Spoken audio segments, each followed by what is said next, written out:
Hello, my name is Jessica Sveen. Welcome to The Wealth We Build, a show that uplifts the voices of community leaders, entrepreneurs, organizers, and institutional champions who are taking bold collective action to close the racial wealth gap. The Metro Denver community is building something special, a connected, values-driven ecosystem where organizations that serve entrepreneurs are coming together to collaborate, share resources, and create greater impact. That ecosystem is the Colorado Entrepreneurship Coalition, or CEC. CEC works to strengthen collaboration across Colorado's entrepreneurial ecosystem, advance policies that support underrepresented entrepreneurs and small businesses, and address the systemic barriers that limit opportunity.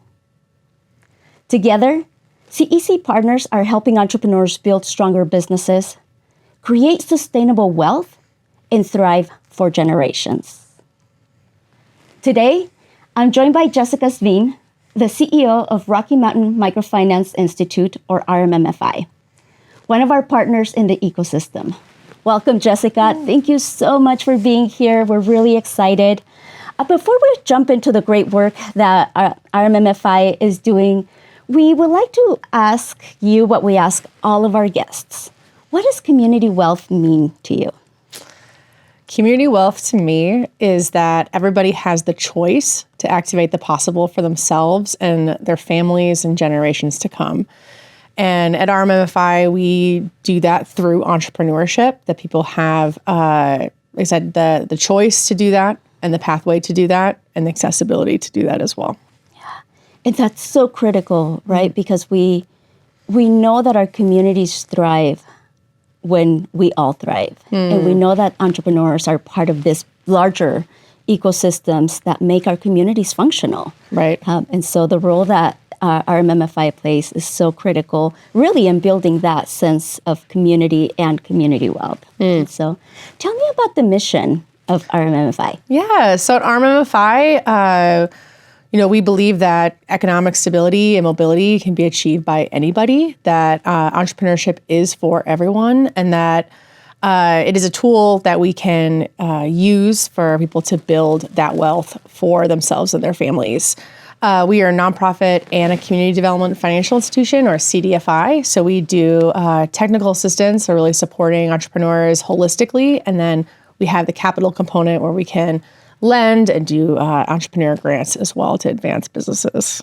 Yeah, that's so exciting when you think about the power of capital connected to the technical assistance is such a critical component for entrepreneurs. So let's talk about the power and the impact of the entrepreneur. Yeah. Your work focuses on micro-entrepreneurship. And so if you can first describe what is micro-entrepreneurship, and then why is this approach so important? Yeah, so RMMFI is really at the beginning of the entrepreneur journey through Colorado. It is for the person that has one idea or 100 ideas, but really wants to take something, maybe like a side gig or a side hustle, and create it as a solid income stream into kind of their overall, we say the whole paycheck, or their kind of overall kind of family wealth or the individual wealth. 100% of our entrepreneurs are low income. So that's 80% and below the area median income. That's the only qualifier to get into our program.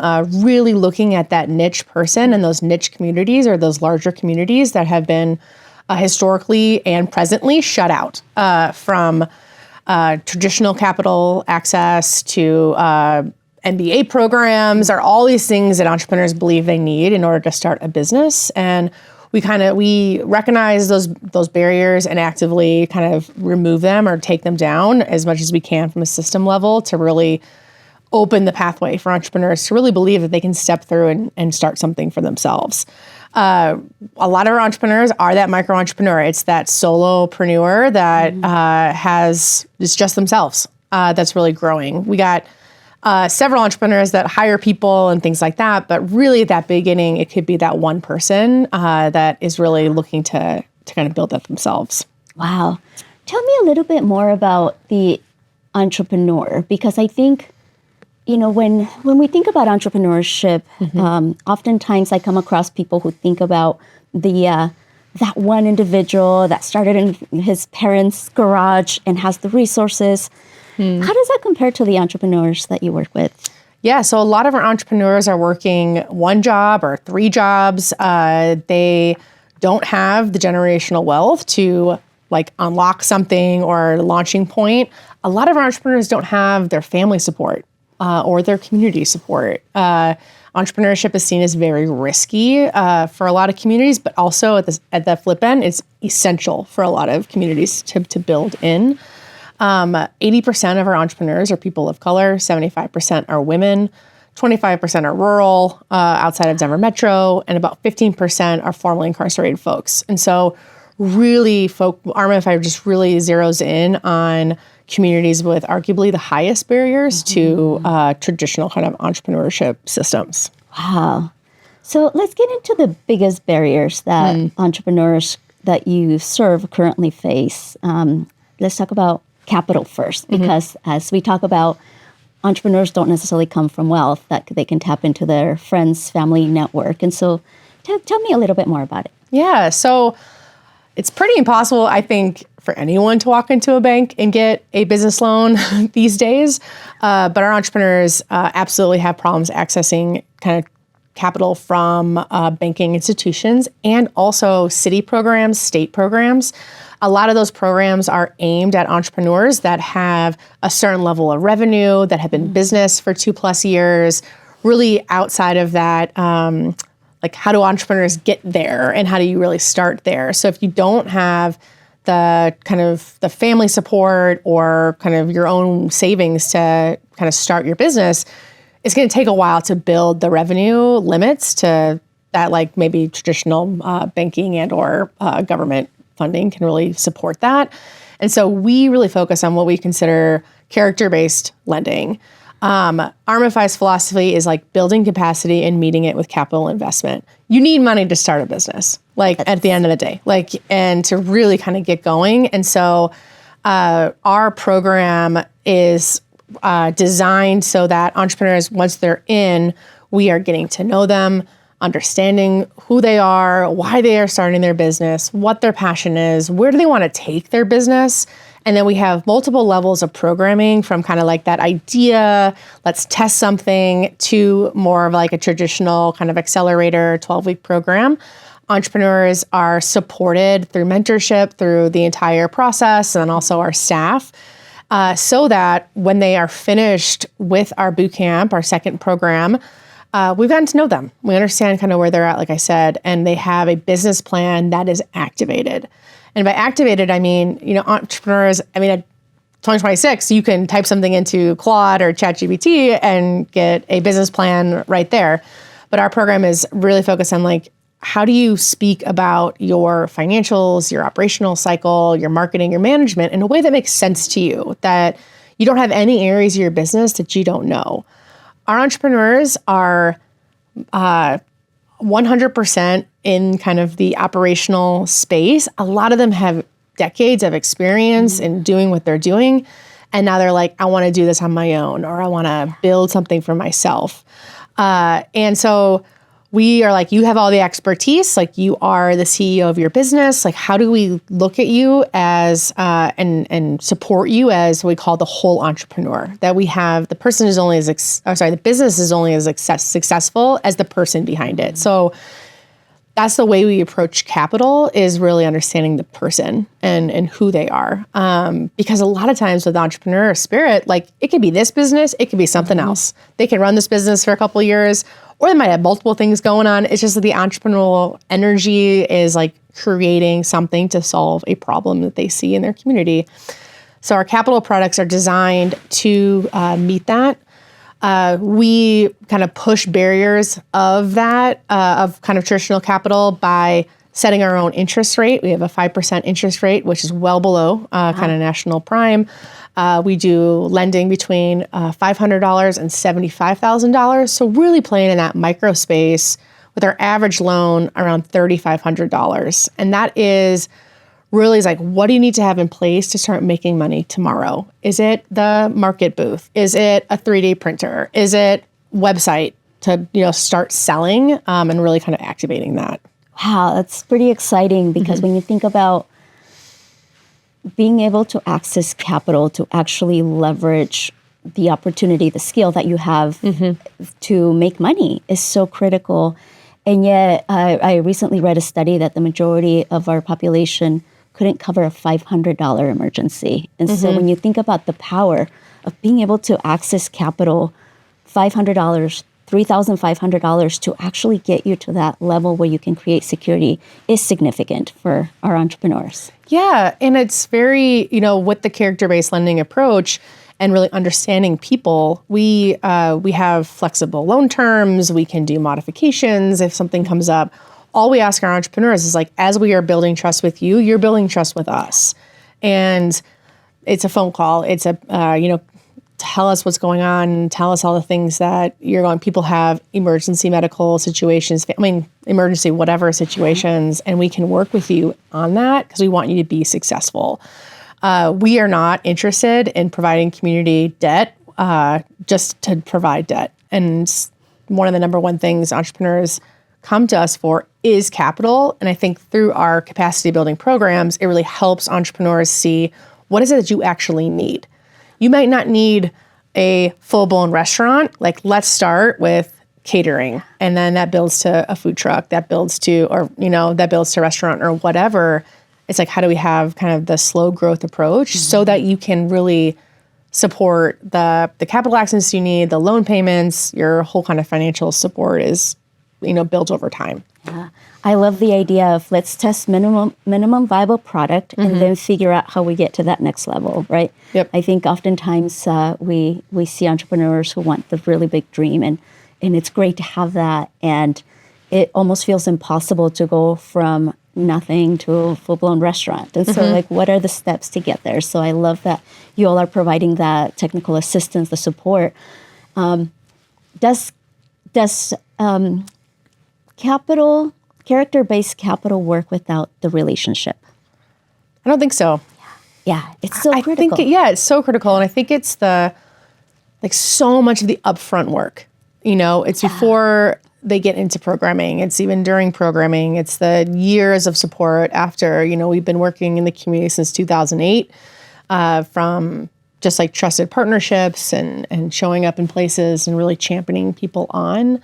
I saw a gentleman last night at a different organization, entrepreneur support organization, graduate from their program. And he graduated from our program in 2014. And now he's kind of morphed his business that he graduated our boot camp with to this other business. And it was hey, we've been tracking with you for, 12 years now? And, small business is a long game. And we're not interested in the kind of flash, here's a workshop, here's a loan, see you later. We really want to see people build that wealth. I think that is also a component of kind of our definition of community wealth is you build over time and you're with people through that, and really want to be supportive of that community as well. Yeah, and I think one of the biggest lessons is that there's no silver bullet, right? This is hard work. This is building relationships and supporting entrepreneurs so that they can then take those steps. There's no silver bullet for organizations, and there's definitely no silver bullet for the entrepreneurs either. Yeah, we do a lot of assessment of our entrepreneurs up front through conversation, through surveys, really understanding them, where we assess kind of business feasibility, what's your idea? What do you know about your market? Have you done this before? All those things. Personal stability, what is your home life like? Do you have the support of your family? Do you have another job? A lot of our entrepreneurs are working multiple jobs. And then also lastly is entrepreneur spark. That's the grit. Not everybody is an entrepreneur at heart that kind of can really focus on what their why is. It doesn't matter what your business does or sells, it's why you want to be an entrepreneur. What is it about business ownership that you believe is your path towards XYZ? And I think that's the grit. That's we can keep doing this day over day, day after day or week after week. And as soon as this is done, I can recreate something else, or kind of always are looking to solve the problems with business. So love it. So I'm sure people are wondering about default rates. Tell us what you've learned about default rates with character-based lending. So we have an overall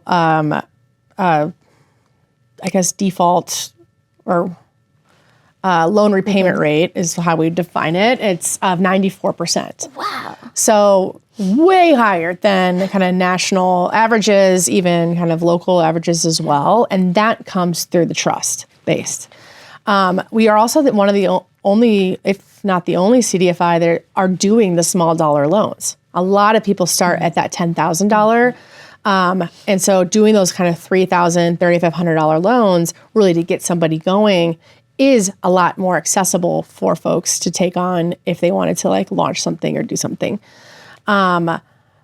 So that 94% is something we're very proud of, but that comes with a lot of work. You know, I have a 13-person team that really is supporting kind of our whole entrepreneurs, whole communities in that kind of in that work as well. So. Yeah, and that's again very critical. It's capital and it's that technical assistance that provides the support. When I was really excited when I learned that you all have the $500 loan available at 5%. Yeah. That just seems unheard of because what we were seeing with entrepreneurs is that they were going to predatory providers. And so I worked with one of our businesses, a cooperative that had gotten a $1,000 loan at 35%. Oh my God. And they thought that was a good deal because the alternative would have been a much higher. And so you think about their work going to who knows where. And so recognizing that with having access to that very low level and low interest can be the game changer for a lot of our businesses. Yeah, and a lot of that $500 is the market feasibility or the testing of something. So some of our entrepreneurs that are very true startup, like I have an idea, I want to test it. Maybe that $500 is like a booth rental at a market or something like that, where it's like, I got to start to get feedback. I got to get this out there. I got to see what people think. And then they can build it up over time. And so there's very few, lending options or grant options to kind of do that. And so how do you get to test your product? How do you really get to get out there? And that's what we kind of focus on. So tell me about an entrepreneur success story that inspires you or that you can share with our audience. Yeah, I mean, so I was talking about this gentleman. I was judging this other organization's pitch contest, and I looked down, and it was a guy that came through our program 12 years ago. So that was just like, and when he was doing his pitch, I told him afterwards, I said, you did a really, really good job. And I was like, I think you need to lead your pitches with how much of a community leader you are. And he is very, very humble and very vulnerable. And he's like, oh, no, like I gotta put on this facade that I, know everything and can do everything. And I'm like, your presentation was flawless in terms of what you know, but our entrepreneurs are community leaders, and they're leading through that. And it's the expertise, but it's the presence in community.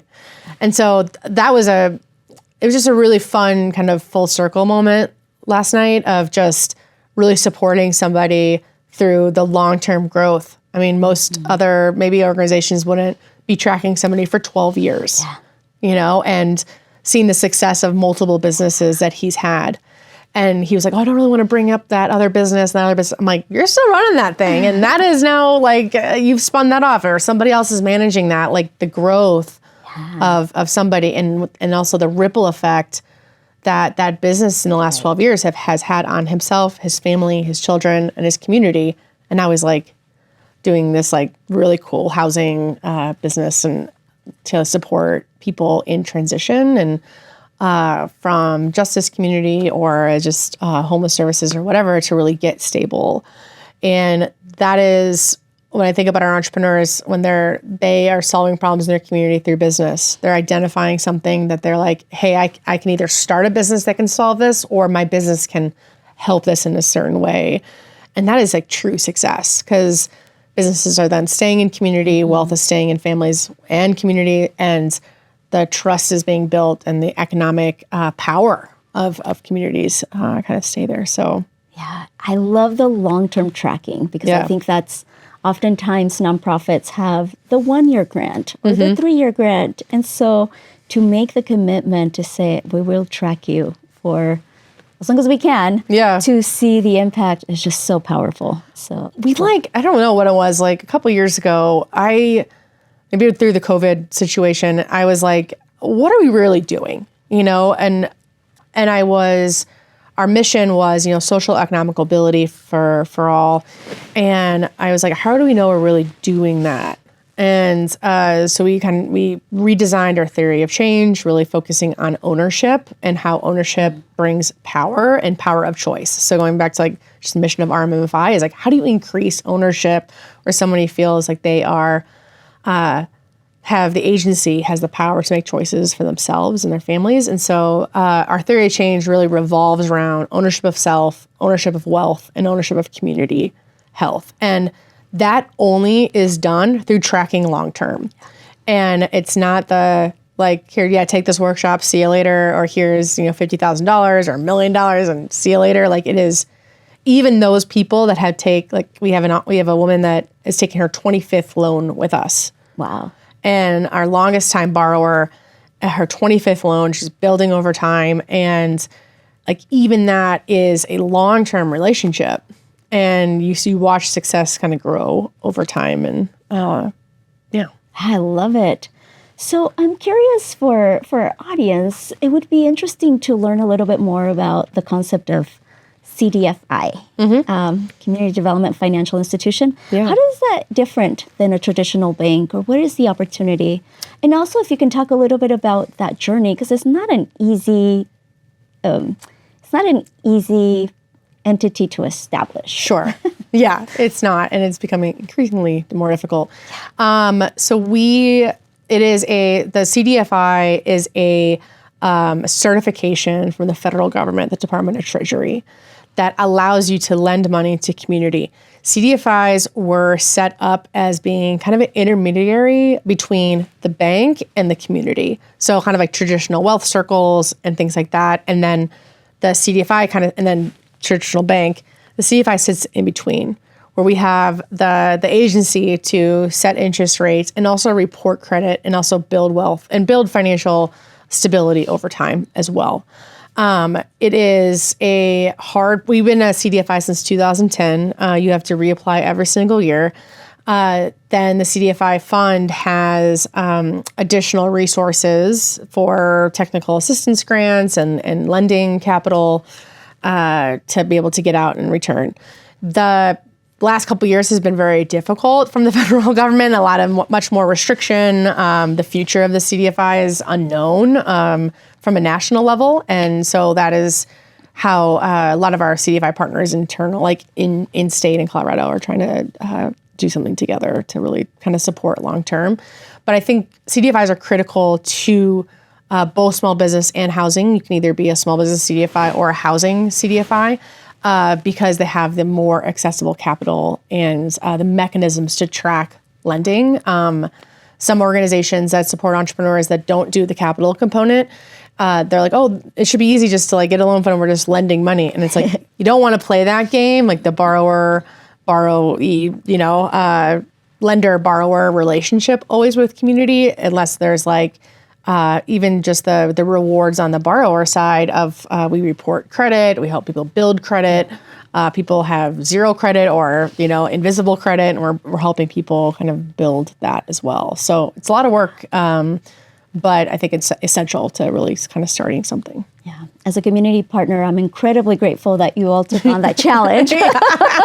So we can say, let's go talk to RMMFI. Yeah. And so, as part of this, when you think about it, you mentioned it doesn't have to be everybody has to be doing the same thing. And so right. Tell me a little bit more about how you envision this ecosystem and collaboration impacting Metro Denver. I know, and I love when we get to talk about this because we do so much work together. I see the larger picture of what does the entrepreneur journey look like in Colorado from that one person that has one idea or 100 ideas, like I mentioned, all the way through launching a business, growing their business, doing whatever kind of program to maybe owning real estate on 16th Street Mall. And you see kind of that long span that could take 1 year, 10 years, right? But it's the journey of the entrepreneur. And what is amazing about entrepreneurship and amazing about an ecosystem of partners is that it really puts the entrepreneur, again, at the center of the equation. Because you want entrepreneurs to be as agnostic as possible, because you want them to get the resources they need when they need it. And so I think from an ecosystem perspective, we have a lot of responsibility to really support that journey where the entrepreneur sees kind of zero disruption in their dream. And that all the partners and all the organizations can kind of be along the journey where the entrepreneur can then decide, again, with the agency of power, agency of choice, to decide what they need when they need it to like get them to the next space. When I think it's a large responsibility for us to be coordinated, be connected, because if the entrepreneur is confused and delayed in their dreams, then we're not doing our job as a ecosystem and being collaborative and together. Yeah. And just in the way that we encourage our entrepreneurs to focus on what they do best, this is a really good opportunity for us as organizations to focus on what we do best, right? And so as resources continue to shrink, how do we become much more efficient at providing the services that we provide while we're building collaborations? So I'm really excited about this and figuring out ways to continue to work together because there's so much opportunity there. So how do people engage in your work? Call me up. No. So you can engage in our work through our website, just www.rmmfi.org. It takes a while to do the acronym fast. I know, I believe that. Or reach us through social media, LinkedIn, all the things. If you're an entrepreneur, we have we call a dream survey that really just helps us kind of understand as you're coming in kind of who you are and what your idea is or what your established business is. We are always looking for volunteer support. Again, that mentorship component of really supporting entrepreneurs through their journey, that's on our website as well. And as a nonprofit CEO, I'll always ask if you have access cash always. We do take that as well. And so there's a place to donate and or partner. And also areas where you can buy from our entrepreneurs. I think that the power of your dollars is essential too in really making the kind of local economy supported, is kind of being conscious of where your dollars are going. And so we have, along with ourselves and other organizations too, like are really trying to promote our entrepreneurs. So you're always like thinking, how do I better support kind of local business? Yeah. What's a good example of how you and other partners are supporting businesses to increase more exposure? Well, Shop BIPOC. Yes. Another co-founded organization along with the CEC is Shop BIPOC, and creating a massive website of businesses that you can search for. I mean, how many businesses do we have on there? Almost 800. 800. And so we're always promoting that through website, through social media, through tabling at events, and but a very easy way for anybody to find all sorts of entrepreneurs on there. Yeah, so shopbypuck.com. Definitely visit that. Jessica, it's been such a wonderful conversation. Thank you so much for the opportunity to engage with us and share about RMMFI. The one last question that I have for you is volunteers. You are one of the few organizations that actively recruits volunteers. So in the limited time that we have, can you tell us a little bit about it? Yes. We are always in need of volunteers with that mentorship component, really looking at people that have owned businesses, are business owners, have had lived experience, life experience similar to our entrepreneurs, that have financial backgrounds, that are expertises in certain areas of business like marketing or, like I said, finances or operation cycles or whatever, to really support that entrepreneur. We have several opportunities that are I would say low time commitment, like maybe a day to sit on a launch panel, which is kind of hearing entrepreneurs kind of final pitch for their business plan, all the way to like a 12-week kind of commitment where you're meeting with entrepreneurs once a week. I will promote the boot camp in terms of if you really want to see what it is like to support somebody in starting from like an idea or an existing business and really support an entrepreneur through that, it's a really, really good opportunity to see how do you like build a business that is successful? How do you get to know somebody? How do you get to meet their families, and really understand somebody? And so RMMFI is something that I love about our organization is we're trying to continually create space for communities to come together and support each other. So a true kind of just community look at business and create those spaces where people can meet and maybe wouldn't have met in other like natural cycles. So many opportunities to engage. So, yes. Jessica, again, thank you so much for being here today, and thank you for the deep partnership, collaboration. I know it's not always easy, but just want you to know that I truly appreciate you. And thank you for tuning in today. For more information on Center for Community Wealth, including our free services for entrepreneurs, small businesses, cooperatives, and community-owned and benefiting real estate projects, please visit our website, communitywealth.org, or find us on social media, CCW Denver on Instagram and Facebook, and CCWB on LinkedIn. Thank you for being here.